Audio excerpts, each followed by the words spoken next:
Hello mga kaimbento, good morning, good morning, good morning, good morning. O di ba napiyok pa yung lola nyo? Ngayon po ay magluluto tayo ng chicken matchbus. Hindi ko alam kung masbus o matchbus. Yun na yun kahit anong tawag. Ang sarap nito mga kaimbento. So naglagay na ako ng kalahating cup na oil dito sa ating pan at 3 malalaking sibuyas. Hiniwa ko lang ng ganyan. Talaga yung large na onion kasi yan ang nagpapasarap sa ating gagawing chicken matchbus. And syempre lalagyan din natin siya ng 1 tablespoon ng ginger. Minins ko lang mga kaimbento. Kung mapipino nyo pa is pinuhin nyo pa ng maliliit talaga para mas malasa, mas lumasa ang ating ilalagay na sibuyas. At nilagyan ko rin siya ng 10 pirasong bawang. 11 yata o 10 piraso yan. And 3 piraso ng green chili. Kung wala naman kayong green chili dyan is pwede na yung red. Nabubulol na ang lola nyo. Hindi na sanay mag voice over. At yung mga pinaglalagay ko na yan is 2 pirasong cinnamon stick, 5 cardamom seeds, and 2 laurel, dahon ng laurel, 2 star anise, at 6 cloves. Yung cloves na dito lang yata yung nabibili dito sa Middle East, hindi ko alam kung meron dyan sa Pilipinas. And yan, meron tayo ditong 1 kilong hita ng manok. Ganyan lang ang pagkakahiwang ginawa ko. 1 kilo yan, medyo mahigit yata lang 1 kilo mga kaimbento kasi medyo malalaki ang aking nabiling manok. Then sutay-sutay lang natin hanggang sa maluto ang ating manok. And bago ko makalimutan, nilagyan ko rin pala siya ng 1 teaspoon ng black pepper. Yung buong black pepper, o diba? Talaga namang ang sarap nito mga kaimbento. First time ko lang siyang ginawa pero talaga namang masasabi kong uulitin ko dahil napakasarap talaga. So yan namang pinaglalagay ko na yan is asin 1 tablespoon, 1 tablespoon ng coriander powder, 1/2 teaspoon ng turmeric powder, and imikos-mikos lang natin mga kaimbento hanggang maiging even yung kanyang lasa at kumalat ang yung mga nilagyan nating spices dito sa ating ginigisang manok. O diba? Ang sarap niyan mga kaimbento. Paulit-ulit, inuulit ko lang na talaga namang masarap itong niluto kong ito mga kaimbento. Then, pag nasangkot siya na natin is maglalagay tayo ng 7 tasa ng ating tubig hanggang sa level ng manok mga kaimbento. Then, tatakpan natin hanggang sa maging malambot yung ating manok. Talagang as in malambot. Pero bago ko makalimutan, itong ating dried lemon at lalagyan pa rin natin siya ng 2 tablespoon, 2 piraso ng sili na green at 1 malaking tomato na chop ko na siya. Bali yung bilog na yon na itim na kulay black is yun yung dried lemon.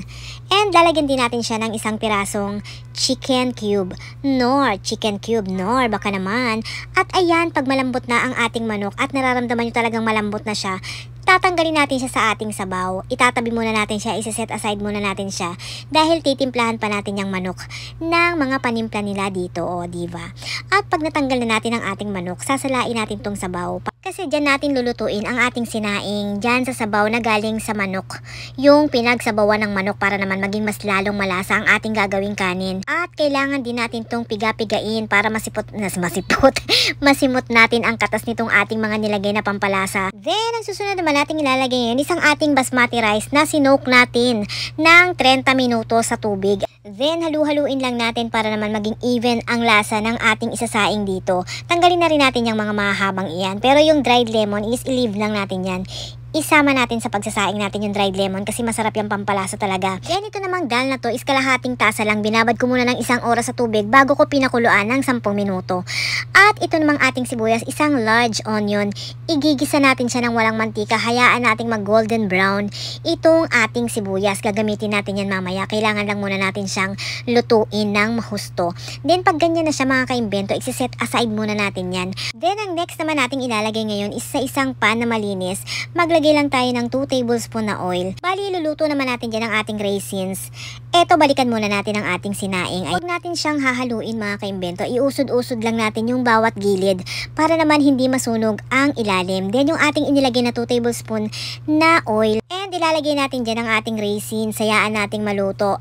Hayaan nating medyo lumobo yung raisins. Pag lumobo na yung raisins, yun is luto na. Ayan, kagaya niya, nakikita niya naging balloon na siya, diba? Then isasali natin siya sa ating inilutong sibuyas. Yung sibuyas na walang mantika. Then yung chickpeas na ating inilaga, chickpeas dal, ay isasali na rin natin dito sa ating ginisang sibuyas, raisins. Pagsasama-samahin natin siya. Then nilagyan ko rin siya ng 1/2 teaspoon ng ating asin para naman may lasa na rin to mga kaimbento.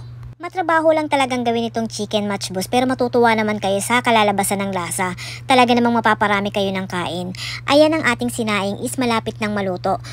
Mahinang apoy lang ito mga kaimbento para hindi masunog ang ilalim ng ating sinaing. Then itong inilalagay ko naman dito ay saffron.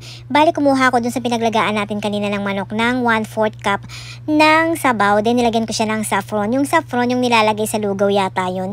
Parang food coloring lang. Then ayan, pag luto ng ating sinaing, maglagay na tayo ng 1 kutsara ng ating butter dyan sa ibabaw. Makakadagdag yan sa lasa ng ating rice, o diba? Then ito naman 1/4 cup ulit ng ating pinagkuluan ng manok. Nilagyan ko siya ng 3 teaspoon ng melted butter. Then 1/2 teaspoon ng garam masala. Then 1/2 teaspoon ng Arabic spices. Meron na mga nalibibili dito mga spices na yan mga kaimbento. Kaya madali lang hanapin dito. Ewan ko lang kung meron sa Pilipinas. Then hinalo-halo ko lang at i-spread natin dito sa ating mga nilagang manok. Kailangan lahat ng manok is makoat natin itong ating ginawang pampalasa sa ating manok. Dahil piprituhin pa natin ito mga kaimbento. Hindi pa dyan natatapos. Diba? Daming trabaho. Nasasamid-samid na ang lola nyo. Then ayan, maglagay naman tayo ng mantika. Bali 1 tablespoon na oil and 1 tablespoon ng butter. Kasi luto na rin naman ang ating manok. Medyo ipa-fry lang natin siya ng konti para naman mag golden brown lang ang kulay niya. Sobrang matrabaho lang talaga itong chicken matchbox. Pero pag nasanay na siguro, kasi first time ko lang gumawa, kaya siguro natatrabahuhan akong masyado. Pero siguro pag nasanay na akong palagi ko siyang ginagawa, is easy na lang sa akin. Masya-shortcut ko na kasi siguro binivideo ko, kaya medyo natatagalan akong gawin. Then yan ang luto ng ating sinaing at ang ating manok. Ilalagay naman siya natin sa isang lalagyan para naman maganda-gandang tingnan mga kaimbento. Then yan, pag naglagay na natin ang ating kanin, ilalagay na rin natin yung ating inilutong dal, yung raisins, and ang ating sibuyas. Ilalagay natin yan sa ibabaw mga kaimbento. And pag naglagay na natin lahat, lagyan din natin siya ng cashew nuts. Napakadaming ingredients itong chicken matchbox. Para ka rin nagluto ng chicken biryani, parang mas nahihirapan pa nga ako ditong gawin sa chicken matchbox. Mas matrabaho kaysa sa chicken biryani. Biruin mo, umabot ng 1.5 oras bago ko to naluto. Hindi kagaya ng biryani is madaling-madali lang siyang lutuin. Siguro dahil naluluto ko na siya ng madalas kaya nadadalian na ako. Then yan, pag nalagay na ang ating mga sangkap dyan sa ibabaw, ilalagay na natin ang ating piniritong manok. O diba, ang ganda ng forma, ang ganda ng itsura, ang ganda ng pagkakaluto, at hindi lang basta maganda. Super sarap yan mga kaimbento. O diba? Kaya naman, itry nyo na. Talaga namang magugustuhan nyo ang lasa. Sa mga hindi pa po nakakapag-follow, please follow, like, and share.